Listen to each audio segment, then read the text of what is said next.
What if I told you that America's favorite food holiday almost didn't happen? Stick around, because the story of how Thanksgiving became official involves a reluctant president, a pushy politician, and a decision that changed American culture forever.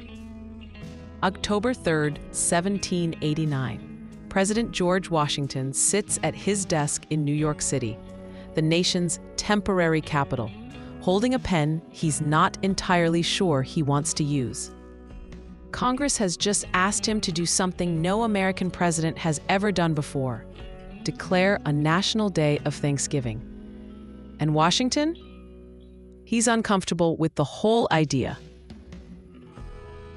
You see, Washington believes in the separation of church and state.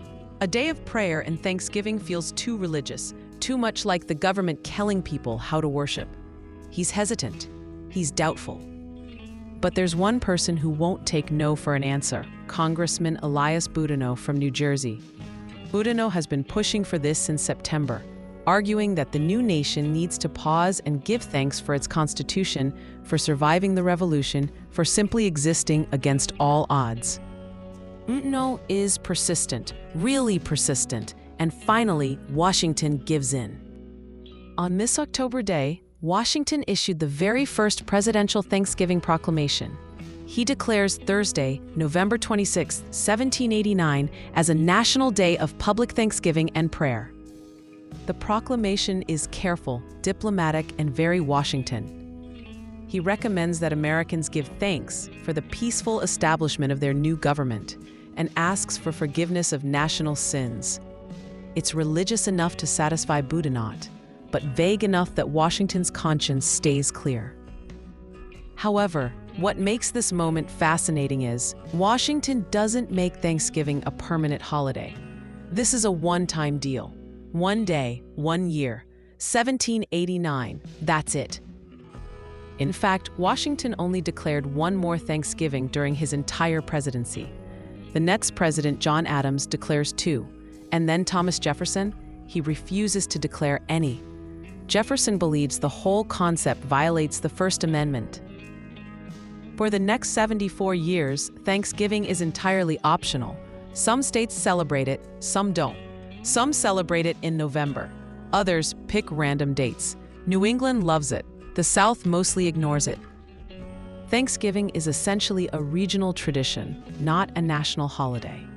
And it might have stayed that way forever, except for one woman who wouldn't give up. Enter Sarah Josepha Hale, magazine editor, writer, and Thanksgiving's most devoted champion. For 17 years, from 1846 to 1863, she wrote letters, so many letters, to governors, to presidents, to anyone who will listen. She writes editorials in her magazine, Godey's Lady's Book, arguing that Thanksgiving should unite the nation.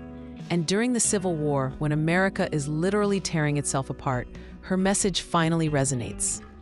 President Abraham Lincoln reads her letters, and in 1863, in the middle of the bloodiest conflict in American history, he made Thanksgiving a national holiday. Every year, last Thursday in November, no exceptions. Lincoln understands what Washington was hesitant about and what Hale had been preaching. Americans needed a moment to pause, to gather, and to remember what connects them rather than what divides them.